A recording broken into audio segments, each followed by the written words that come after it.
Students, आज का जो हमारा टॉपिक है वो है साइटोप्लाज्म। अगर हम साइटोप्लाज्म को देखें तो हम इस टॉपिक को 3 पार्ट्स में डिवाइड करते हैं, इंट्रोडक्शन, स्ट्रक्चर एंड फंक्शन। और इस डिवीजन का मकसद ये है कि ये टॉपिक आसानी से समझ आ जाए और हमेशा के लिए हमारे माइंड सेट में भी रहे। अब अगर हम इसके इंट्रोडक्शन को देखें, the floor inside the cell but outside the nucleus. हमें पता है कि हर सेल के बाहर प्लाज्मा मेम्ब्रेन मौजूद होती है और प्लाज्मा मेम्ब्रेन के अंदर वाली साइड पे जो है inside the cell fluid liquid माया मौजूद होता है, जो कि न्यूक्लियस के बाहर सारे सेल में फैला होता है। यही साइटोप्लाज्म को बना रहा होता है। अगर हम इंट्रोडक्शन के दूसरे पार्ट को देखें तो ये डिस्कवर्ड हुआ 1665 में, रॉबर्ट हॉक ने इसको डिस्कवर किया। अगर हम इसके इंट्रोडक्शन के तीसरे पॉइंट को देखें तो जो लिविंग कंटेंट होता है यूकैरियोटिक सेल का, वो न्यूक्लियस और साइटोप्लाज्म पर मुश्तमिल होता है, जिसको हम प्रोटोप्लाज्म कहते हैं। मतलब ये प्रोटोप्लाज्म का भी साइटोप्लाज्म जो है ये हिस्सा होता है। अगर हम इंट्रोडक्शन के चौथे पॉइंट की बात करें तो ये कंसिस्ट होता है एक्वस ग्राउंड सब्सटेंसेस, मतलब ये पानी वाली ग्राउंड पे मुश्तमिल होता है, जिसके अंदर variety of different cell organelles मौजूद होती हैं और इनसॉल्युबल जो हल ना होने वाले वेस्ट और स्टोरेज प्रोडक्ट जो हैं वो इसमें मौजूद होती हैं। अब अगर हम इसकी जो हमारा टॉपिक इसके दूसरे पार्ट जो हमारा है स्ट्रक्चर का, इसकी स्ट्रक्चर को देखें तो ये हमारे पास एक सेल है, इसकी बाहर वाली ये जो मेम्ब्रेन है ये प्लाज्मा मेम्ब्रेन है बाहर सेल के, और इसके अंदर ये जो सारा है यही हमारे पास साइटोप्लाज्म है, जिसमें न्यूक्लियस, राइबोसोम्स और जितनी भी दूसरी ऑर्गेनेलिज हैं वो इसके अंदर पाई जाती हैं।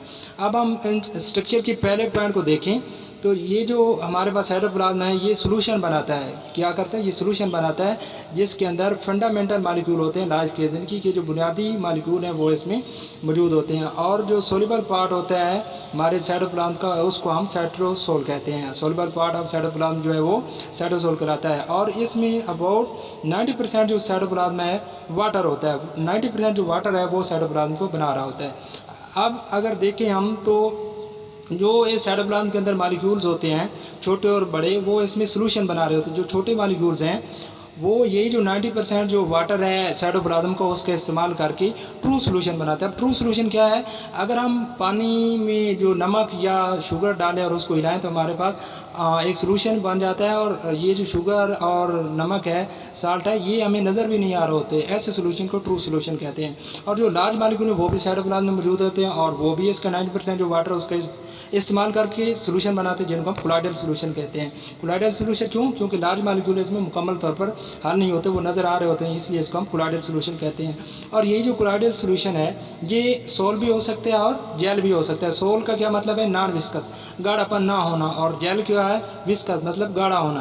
Peripheral part of cell are gel like. लेकिन जो बाहर वाला किनारों वाला है जो प्लाज्मा मेम्ब्रेन के साथ साथ जो इसका पोर्शन होता है साइटोप्लाज्म का सेल का, वो जो है वो विस्कस होता है, जेल लाइक होता है। और अगर हम इसके टॉपिक के आखिरी पोर्शन फंक्शन को देखें तो ये जो साइटोप्लाज्म होता है इसका पहला फंक्शन है store house of vital chemical. जितने भी वाइटल केमिकल हैं वो उनके लिए स्टोर हाउस होता है। इसी साइटोप्लाज्म में ये वाइटल केमिकल जो होते हैं इम्पोर्टेंट केमिकल इसमें पाए जाते हैं। और इसका दूसरा फंक्शन देखें तो ये साइट प्रोवाइड करता है मेटाबॉलिक प्रोसेस जैसे कि ग्लाइकोलाइसिस। ग्लाइकोलाइसिस क्या है? ग्लाइको का मतलब ग्लूकोज और लाइसिस मतलब ब्रेक डाउन, मतलब ग्लूकोज की जो ब्रेक डाउन है वो भी इसी साइटोप्लाज्म में हो रही होती है। अगर हम इसका तीसरा फंक्शन देखें तो हैव ऑर्गेनेलिज इन इट। जितनी भी ऑर्गेनेलिज हैं मोस्टली जिसमें माइटोकॉन्ड्रिया है, गाल्गी अपरेटस है, Golgi complex, prostate, nucleus, ribosome, centrioles वगैरह जितनी भी ऑर्गेनेलिज है वो साइटोप्लाज्म में ही होती हैं। फ्री फ्लोटिंग ऑर्गेनेलिज जैसा कि माइटोकॉन्ड्रिया वगैरह है जितनी जो कि मूव कर रही होती हैं, इनको जो मूवमेंट की सलाहियत है ये भी साइटोप्लाज्म देता है। क्यों देता है? क्योंकि साइटोप्लाज्म जो है ये स्ट्रीमिंग मूवमेंट होती है, ये मूव करता रहता है। इसी की जो मूवमेंट है ये माइटोकॉन्ड्रिया वगैरह को सलाहियत देता है कि वो भी मूव कर सकते हैं। और यही जो मूवमेंट है साइटोप्लाज्म की इसको हम साइक्लोसिस कहते हैं। ये आसान सा टॉपिक था, एज ए पेपर में लिख लें तो फुल मार्क्स आ जाएँ। Thank you very much. Channel को सब्सक्राइब कर लें। अल्लाह हाफिज़।